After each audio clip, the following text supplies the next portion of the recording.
श्री शिवाय नमस्तुभ्यम। हर हर महादेव। दोस्तों, आप सभी लोग जानते हैं कि 3 सितंबर 2025 यानी बुधवार को पड़ रही है भाद्रपद महीने की एकादशी तिथि। और दोस्तों, ये वो तिथि है जो भाद्रपद महीने में पड़ने वाली सबसे बड़ी तिथि है, क्योंकि यह बुधवार के दिन पड़ रही है और इसे परिवर्तिनी एकादशी के नाम से जाना जाता है। और इसका बहुत ही बड़ा और विशेष महत्व होता है। पूज्य गुरु जी ने कहा है, अगर कभी भी मौका लग जाए और भाद्रपद महीने की परिवर्तिनी एकादशी बुधवार को पड़ जाए तो आप लोगों को एक चुटकी हल्दी वाला उपाय तो अवश्य ही करना चाहिए। इन दोनों का संयोग बहुत ही कम आता है। और दोस्तों, पूज्य गुरु जी ने अपनी शिव महापुराण की कथा में बताया है, इस दिन आपको एक चुटकी हल्दी वाला उपाय तो अवश्य ही करना चाहिए, क्योंकि ऐसा दिन पूरे साल में सिर्फ एक ही बार आता है। और दोस्तों, आप सभी लोग जानते हो कि परिवर्तिनी एकादशी का अगर सबसे बड़ा कोई उपाय है तो वो एक चुटकी हल्दी वाला उपाय है। तो दोस्तों, इस बुधवार एकादशी के दिन आप लोगों को इस एक चुटकी हल्दी वाले उपाय को जरूर करना है। बहुत सारे लोग होंगे जिन लोगों ने इस उपाय को न किया हो, मतलब पूरा साल निकल गया और उन्होंने किसी भी दिन इस एक चुटकी हल्दी वाले उपाय को न किया हो। पर दोस्तों, आपके पास एक आखिरी मौका बचा हुआ है, जो कि 3 सितंबर के दिन है। इस दिन आप लोगों को इस वाले उपाय को जरूर कर लेना है, भले ही आपने पूरे साल भर इस उपाय को ना किया हो। पर अगर आपने इस भाद्रपद महीने के एकादशी के दिन अगर इस वाले उपाय को कर लिया तो आपको इस उपाय को करने का वो फल मिलेगा जिसकी आपने कभी कल्पना भी नहीं करी होगी। इसीलिए आप लोग इस वाले उपाय को एक बार जरूर कर लेना, ताकि आप लोगों के हाथ से यह मौका ना जा सके और आपको इस उपाय को करने का फल मिल सके। दोस्तों, ये उपाय पंडित जी ने अपनी अभी की ही शिव महापुराण की कथा में बताया है, जिस उपाय को आज हम आपको बहुत अच्छे से समझाने वाले हैं। इस वीडियो को देखने के बाद इस उपाय को समझने के लिए आपको कोई और वीडियो को देखने की जरूरत नहीं पड़ेगी।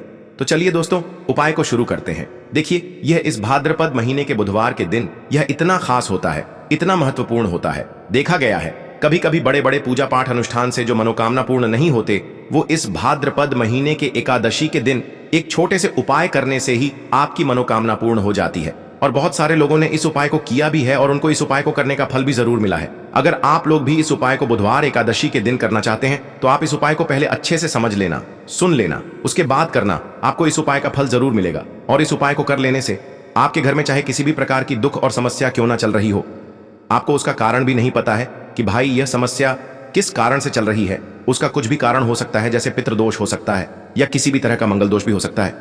तो इस दिन आप लोगों को ये वाला उपाय कर लेना है। ये एक ऐसा उपाय है जिस उपाय को अगर किसी विशेष दिन पर किया जाए तो भाई उस विशेष दिन का जो है वह तो हमें मिलता ही मिलता है। पर हमने उस दिन पर इस उपाय को किया है तो हमें उससे भी बड़ा फल मिलता है, और फल बहुत जल्दी मिलता है, क्योंकि आप इस उपाय को बहुत ही बड़े और विशेष दिन पर कर रहे हो। तो चलिए अब उपाय के बारे में बात करते हैं।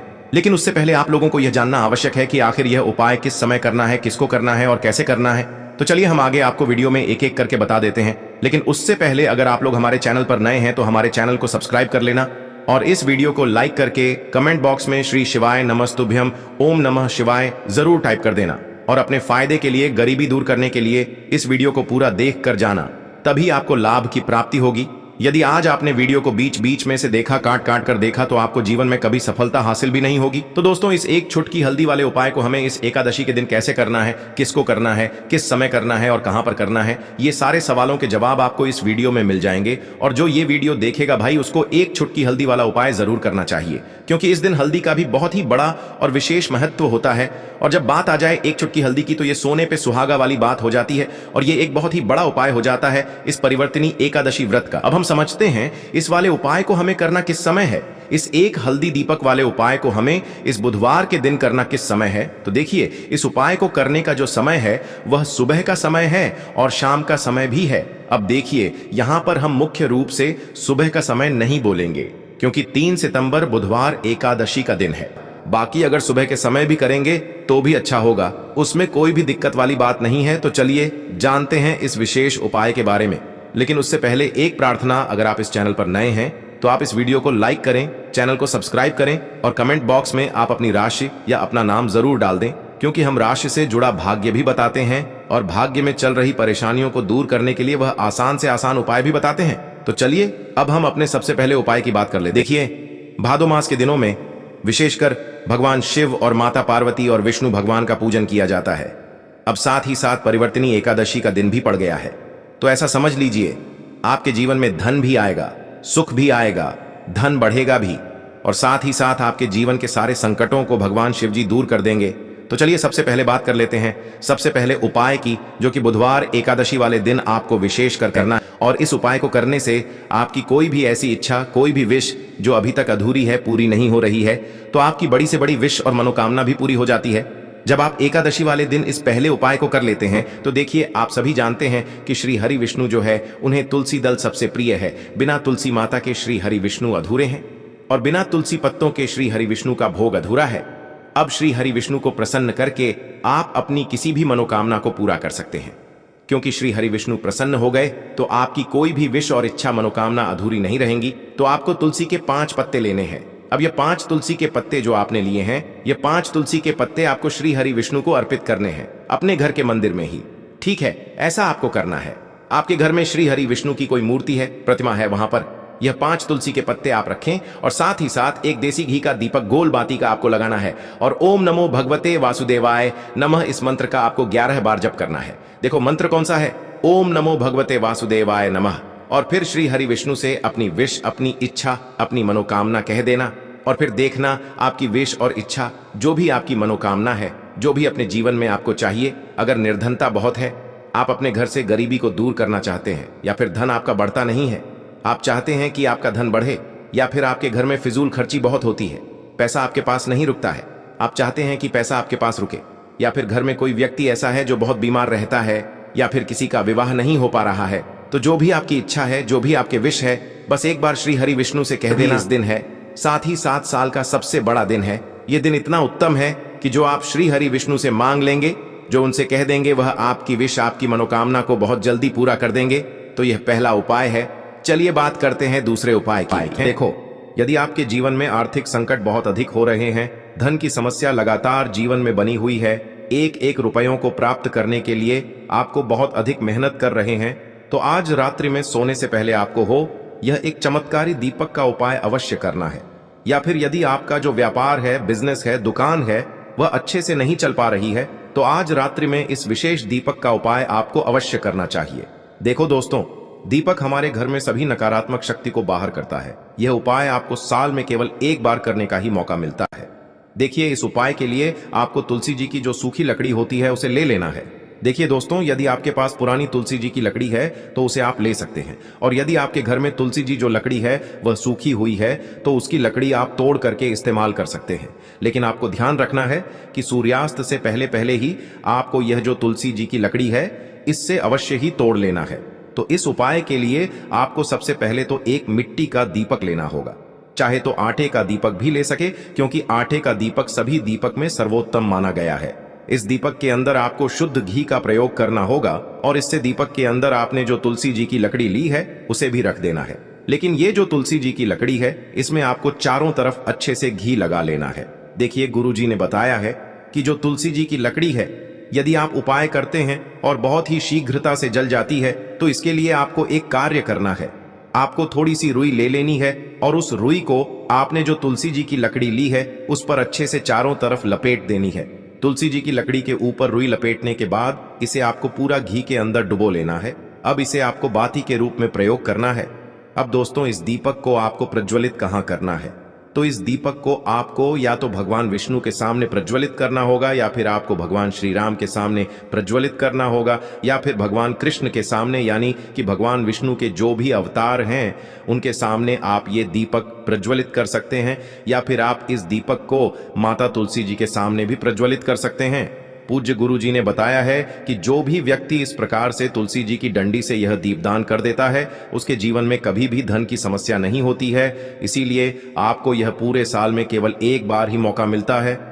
इस उपाय को करके देखना, आपकी सभी इच्छाएं जरूर पूर्ण होंगी।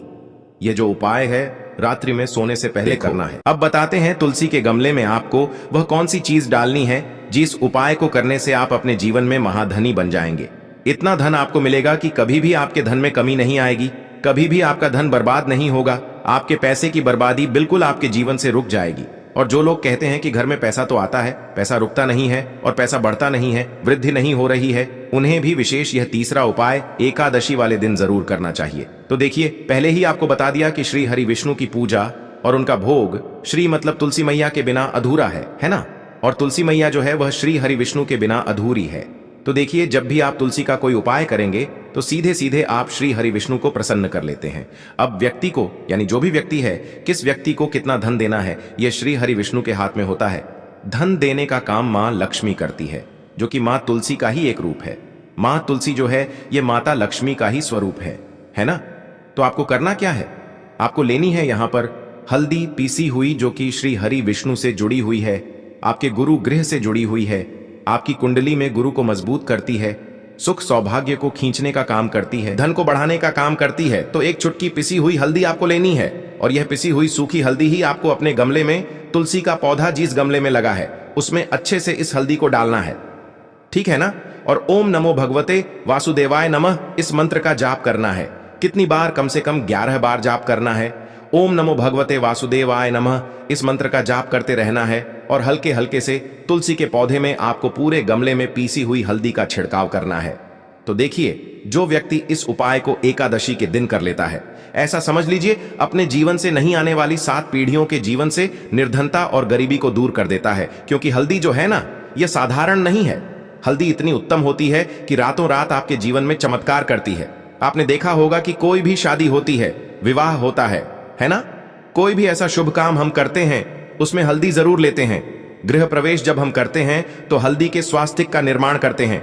कोई भी अच्छा काम करने जा रहे हैं, हल्दी उसमें लेते हैं, और हल्दी जो है यह आपके गुरु ग्रह को मजबूत कर देती है। अगर कुंडली में गुरु कहीं ना कहीं मजबूत है तो इससे उत्तम उपाय आपको ऐसा समझिए एकादशी का मिलेगा नहीं। बहुत ही उत्तम उपाय है। तुलसी के गमले में एक चुटकी पीसी हुई हल्दी डालना है, तो यह बहुत ही उत्तम उपाय है। इस उपाय को आप जरूर करें एकादशी वाले दिन, और साल का सबसे बड़ा यह दिन है। तो इस उपाय को करने से श्री हरि विष्णु और महादेव आपसे न केवल प्रसन्न होते हैं, आपसे इतना प्रसन्न हो जाते हैं कि जीवन में कभी आपके गरीबी और निर्धनता को नहीं आने देते हैं। तो चलिए अब बात कर लेते हैं अपने तीसरे उपाय की, जो कि मुख्य द्वार से जुड़ा हुआ है। और यह उपाय है स्थिर लक्ष्मी के वास के लिए। ऐसा पैसा आपके घर में आएगा जो आपके घर में ही रुकेगा। ऐसा पैसा कभी आपके घर में नहीं आएगा जो आपके घर से जाएगा, और विशेषकर फिजूल खर्ची में जाएगा। अब आधे से ज्यादा लोगों की यही समस्या होती है कि घर में पैसा तो आता है लेकिन बहुत जल्दी घर से चला जाता है, या फिर फिजूल खर्ची में चला जाता है। तो धन की बर्बादी जिन लोगों के घर में हो रही है उन्हें विशेषकर यह तीसरा उपाय करना है। या जिन लोगों के पास बिल्कुल पैसा आना बंद हो गया है, सर पर लगातार कर्जा बढ़ रहा है, उन्हें भी यह विशेष तीसरा उपाय करना है। तो देखिए आपको फिर से क्या लेना है, हल्दी लेनी है पीसी हुई, जो कि श्री हरि विष्णु से ही जुड़ी हुई है ना। पीसी हुई हल्दी लेनी है और थोड़ा सा पानी डालकर उसका गाढ़ा गाढ़ा आपको पेस्ट बना लेना है। अब इसी हल्दी से आपको अपने घर में स्वास्तिक बनाने हैं। कितने स्वास्तिक? एक स्वास्तिक आपको बनाना है अपनी तिजोरी पर, जिसमें आप पैसा रखते हैं। चाहे तो आप संदूक में रखते हैं, अलमारी में रखते हैं, जिस चीज में भी पैसा रखते हैं, बस वहां पर हल्दी से एक स्वास्तिक बनाना है। दूसरा स्वस्तिक आपको कहां बनाना है? अपने घर के मंदिर में, है ना। और 2 स्वस्तिक आपको बनाने हैं अपने घर के मुख्य द्वार पर बाहर की तरफ।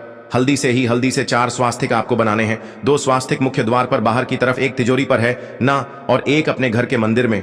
बस ये उपाय आपने अगर एकादशी वाले दिन कर लिया तो देखिए जो धन की तिजोरी है उसमें पैसा भरा रहेगा।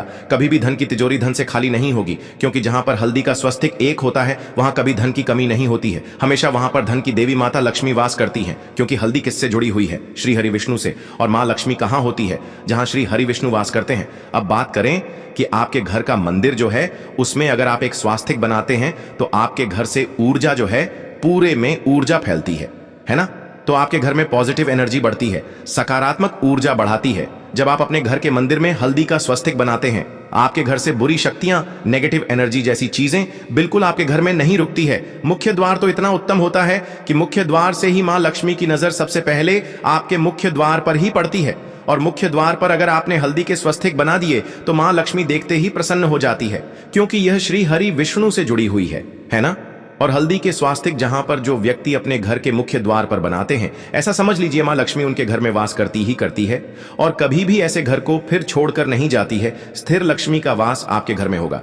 यह हल्दी के स्वास्तिक वाला उपाय एकादशी के दिन बहुत ही उत्तम है। साथ ही साथ कोशिश करें कि इस दिन गाय माता को हरी घास अवश्य खिलाएं। अगर आपको हमारी ये वीडियो पसंद आई हो तो हमारे इस वीडियो को लाइक करें, चैनल को सब्सक्राइब करें, कमेंट बॉक्स में लिखे हर हर महादेव, जय मां लक्ष्मी। अब बात कर रहे हैं ये सर्वश्रेष्ठ होने वाला है। देखिए इस उपाय के लिए आपको मात्र 5 हरे मूंग के दाने ले लेना है। देखिए तिथि है और ये बुधवार के दिन पड़ रही है, इसीलिए आपको 5 हरे मूंग के दाने लेना है। हरे मूंग के दाने आपको साबुत लेने हैं। खंडित नहीं होने चाहिए। इस बात का ध्यान रखें। और इसी के साथ मैं आपको एक तांबे के पात्र के अंदर अपने घर से शुद्ध जल ले लेना है। अब दोस्तों, इन सभी सामग्रियों को लेकर के आपको सीधे पहुंच जाना है भगवान शिव के मंदिर में। देखिए, इस उपाय को भी आप सुबह भी कर सकते हैं और शाम के समय में भी कर सकते हैं। देखिए, भगवान शिव के मंदिर में पहुंचने के बाद आपके पास जो 5 हरे मूंग हैं, उनमें से पहला जो हरा मूंग है, आपको शिवलिंग के सामने जो नंदी महाराज होते हैं और उनका जो पैर उठा हुआ होता है, वहां पर आपको पहला हरा मूंग समर्पित कर देना है और आपको ओम नमः शिवाय इस मंत्र का जाप कर लेना है। फिर आपको दूसरा हरा मूंग लेना है और शिवलिंग पर जो श्री गणेश जी वाला स्थान होता है, वहां पर आपको यह दूसरा हरा मूंग समर्पित कर देना है। यानी कि शिवलिंग के सीधे तरफ आपको यह दूसरा हरा मूंग समर्पित करना है और फिर आपको ओम नमः शिवाय या फिर श्री गणेशाय नमः इस मंत्र का जाप कर लेना है। तीसरा हरा मूंग का दान आपको भगवान शिव की सबसे प्रिय पुत्री माता अशोक सुंदरी वाले स्थान पर समर्पित करना होगा। शिवलिंग की जो जलाधारी होती है, जहां से जल बह करके आता है, उसी जलाधारी के बीच में जो कहीं कहीं उठी हुई लाइन होती है सांप की आकृति के रूप में, वहीं पर आपको तीसरा हरा मूंग समर्पित करना है और फिर आपको ओम नमः शिवाय इस मंत्र का जाप कर लेना है। अब दोस्तों, चौथा जो हरा मूंग है, उसे आपको भगवान कार्तिकेय जी का जो स्थान होता है शिवलिंग पर, वहां पर आपको ये चौथा हरा मूंग का दाना समर्पित कर देना है और आपको ओम नमः शिवाय इस मंत्र का जाप कर लेना है। अब दोस्तों, आपके पास जो 5वां और अंतिम हरा मूंग बचा हुआ है, उससे जल के पात्र के अंदर डाल देना है और इस हरे मूंग से युक्त जल से आपको भगवान शिव के शिवलिंग का अभिषेक कर देना है। जल आपको बिल्कुल धीरे धीरे समर्पित करते जाना है और लगातार आपको शिव महापुराण के मूल मंत्र श्री शिवाय नमस्तुभ्यम इस मंत्र का जाप करते रहना है। फिर आपको शिवलिंग के सामने बैठकर, यदि आप अपने बच्चों के लिए ये उपाय कर रहे हैं, यदि आप अपने बच्चों की बुद्धि, ज्ञान और विवेक के लिए उपाय कर रहे हैं, तो उसके लिए आपको प्रार्थना कर लेनी है। या फिर व्यापार में वृद्धि करने के लिए ये उपाय कर रहे हैं, तो उसकी कामना करते हुए आपको प्रार्थना कर लेनी है। या फिर अपनी नौकरी के लिए कर रहे हैं, या फिर अपने इंटरव्यू के लिए, या फिर धन की प्राप्ति के लिए कर रहे हैं, जिस भी कामना के लिए आप उपाय कर रहे हैं, उसे परिपूर्ण करने के लिए आपको महादेव से प्रार्थना कर लेनी है और फिर आपको वापस अपने घर आ जाना है। पूज्य गुरु जी ने कहा है कि जो भी व्यक्ति इस उपाय को कर लेता है, तो यकीन मानिए आपके जीवन की जो सारे संकट, कष्ट और बाधाएं ही वो सभी समाप्त होंगे। आप दोस्तों, हम जान लेते हैं चौथे चमत्कारी उपाय के बारे में, लेकिन ये उपाय विशेषकर उन लोगों को करना है जिनका व्यापार बिल्कुल भी ढंग से नहीं चल पा रहा है, या फिर जिनके घर में धन की परेशानी बहुत अधिक है, साथ ही साथ जिनका जो बुध ग्रह है वह कमजोर अवस्था में है, तो उन्हें यह उपाय करना चाहिए। बुध ग्रह को मजबूत करने के लिए आपको विशेषकर ये उपाय करना है। देखिए, इस उपाय के लिए आपको मात्र एक प्यारे सी बेलपत्र लेनी होगी। बेलपत्र जो है वह कहीं से भी खंडित नहीं होनी चाहिए। बेलपत्र यदि आपको प्राप्त नहीं हो पाती है, तो आप भगवान शिव के शिवलिंग पर चढ़ी हुई बेलपत्र को पुण्य शुद्ध जल से धोकर के उपयोग कर सकते हैं। इसी के साथ में आपको मात्र एक हरा मूंग लेना है। हरा मूंग भी आपको साबुत लेना है, खंडित नहीं होना चाहिए। और इसी के साथ मैं आपको एक तांबे के